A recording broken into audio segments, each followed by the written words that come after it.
For all of the craziness that happens in this movie, there is one big takeaway that I got from it. What is it? Taxes. If you haven't done them like I have already and you have to, do them. Or else they will come for you.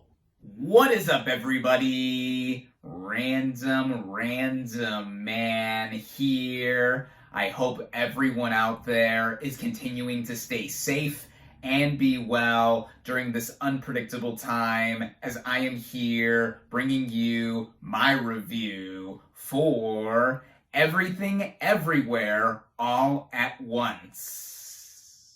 Now, the plot of this sci-fi black comedy basically follows a woman, played by Yeoh, who learns she has the power to exist in parallel universes and control objects across them, but must stop someone from destroying them all.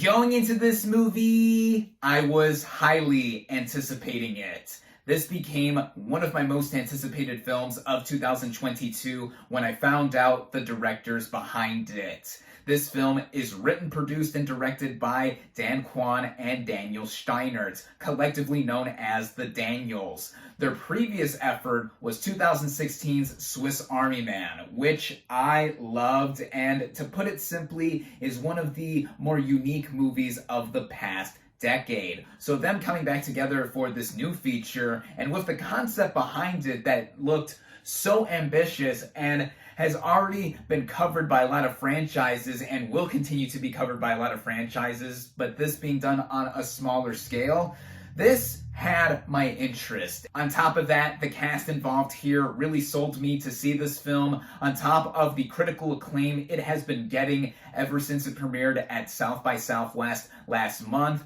and then it opened 2 weeks ago here in the US in limited release, but has been slowly expanding up until this weekend where it got a wide release. And luckily for me, I was able to see this thing at the first public screening in theaters, where it is only currently available. Starting out with the cast and their performances, we have Yeoh as Evelyn, this woman who owns a laundromat, and as she is being audited by the IRS, discovers that she is able to manipulate multiple universes and is able just to exist within and outside of them.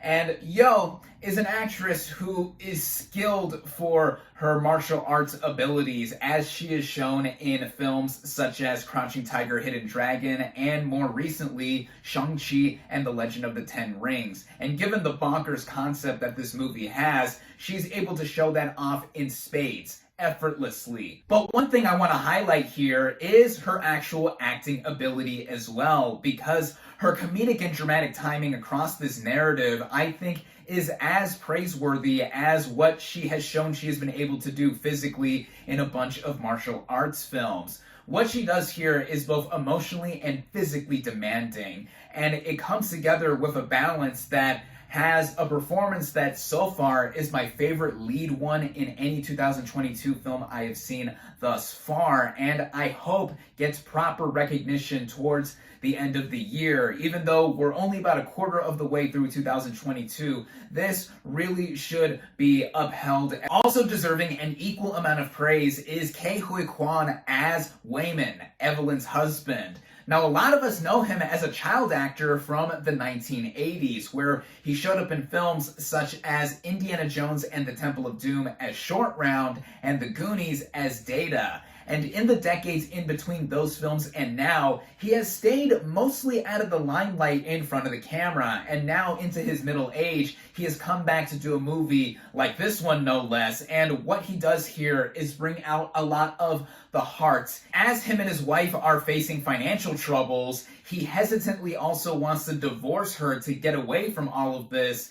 And then a version of him shows up as they're being audited to tell Evelyn that she is the one to stop the multiverse from crumbling, and there's a bunch of other stuff that goes into it, of course, and Quan also has a bit of physicality to show off as well with the first action sequence of the film, and again, he is a big part of the heart of this movie, and I loved his performance as well. Then there's Stephanie Sue as their daughter Joy, who is a bit at odds with Evelyn. Firstly, Joy is a lesbian with a girlfriend, and Evelyn is not so accepting of it, which causes Joy to want to get away from her family and just have a fresh start amidst all the troubles that they are having. Sue also plays a pivotal character that has to do with this multiverse crumbling that I don't want to get into much of, but this goes into a bunch of the thematic and metaphorical elements that are at play with this film, and Sue, I think, gives a standout performance as well,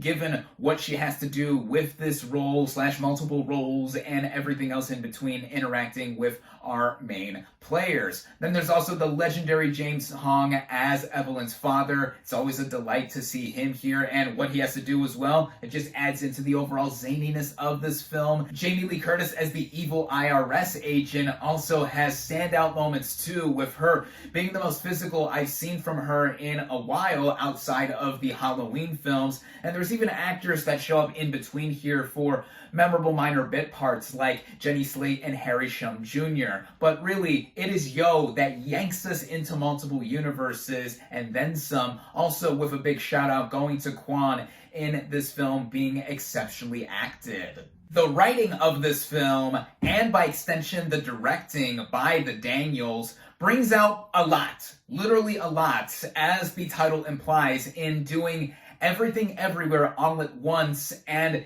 it's more so what's underneath the surface and not just what is shown on screen with all of the wackiness in this narrative. With what this movie is at its core, what we see on a basic front before we get into a bunch of the action here is a woman who is basically burning out or on the brink of burning out with all of the stuff befallen on her with her family, her financial troubles, and just trying to figure out what kind of a mess she is in. I mean, she herself is a mess, to put it bluntly. And when we get further into how the multiverse is explored with this film, we see that and her trying to further discover what is going on and what to make of her own reality, what she's questioning of it. There's so much in here, as I said. And what the Daniels do in bringing out the originality of this film, first and foremost, is do it with a lot of style.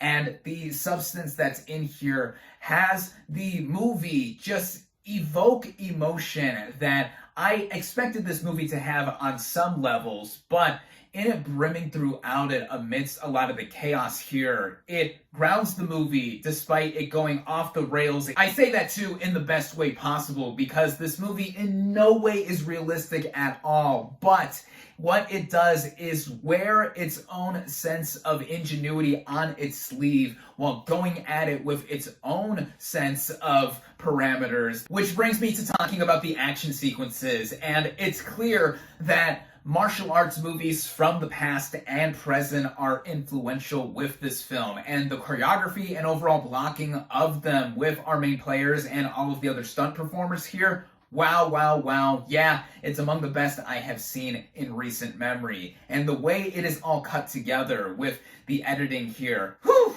there's a crap ton of it with how much is changed throughout it, with montages, and even just the way scenes are flipped in and out and about and around with different mediums that are even broached here. It's all of that and the core directing from the Daniels that brings it out to have it be so endlessly entertaining for the most part. And I say for the most part because the one qualm I would say I have with this movie, and it's really dependent on your mileage of how you feel in taking all of the barrage to the senses that is in this film, and it's that I think the film lays it on a little thick going into the third act with how repetitive it was being. Of course, that is the overall intent / purpose that this movie is going for, with how weird and random it is across its just about 2 hour and 20-minute running time, which I did feel was a bit too long going into that aforementioned portion of the film. And I thought that with how we were being assaulted,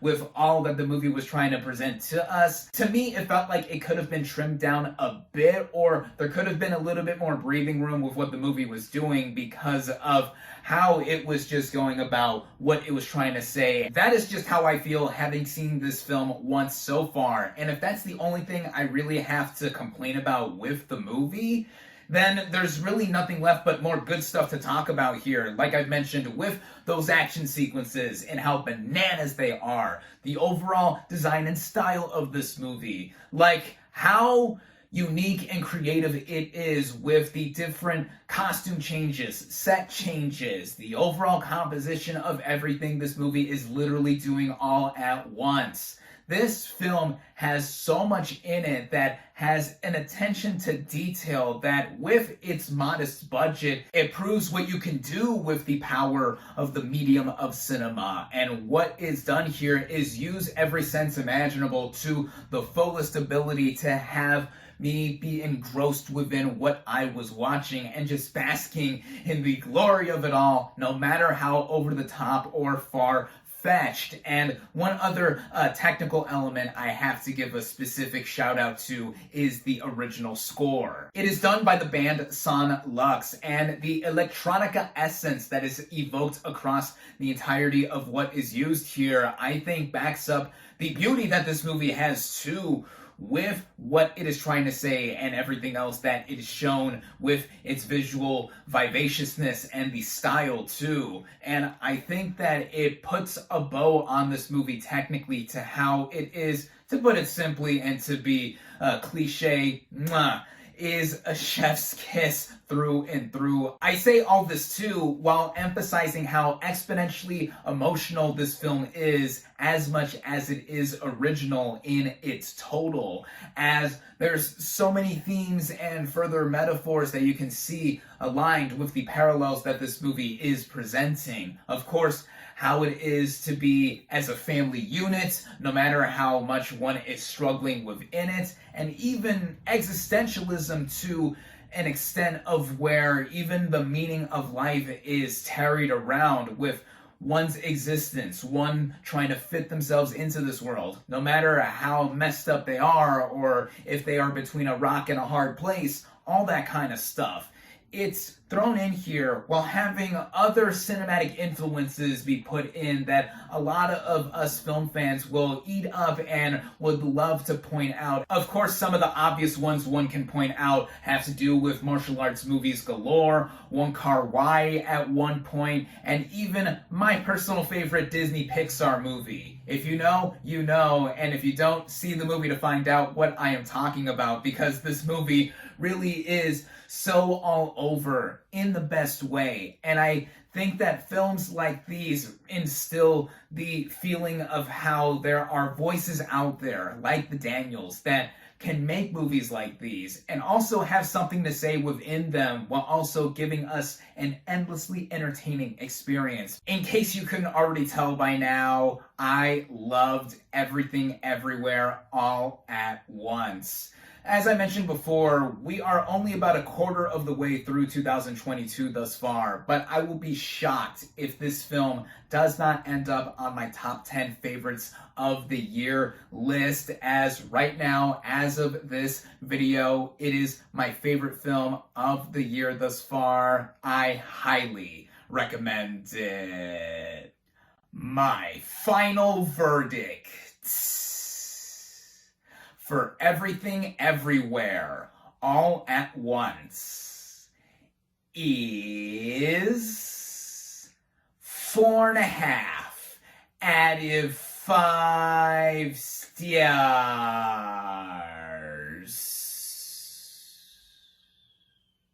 Thank you all, as always, for watching. Be sure to like this video, comment on what you thought of Everything Everywhere All at Once. Social media links in the description. Subscribe to my channel for more, and I'll catch you on the next movie review.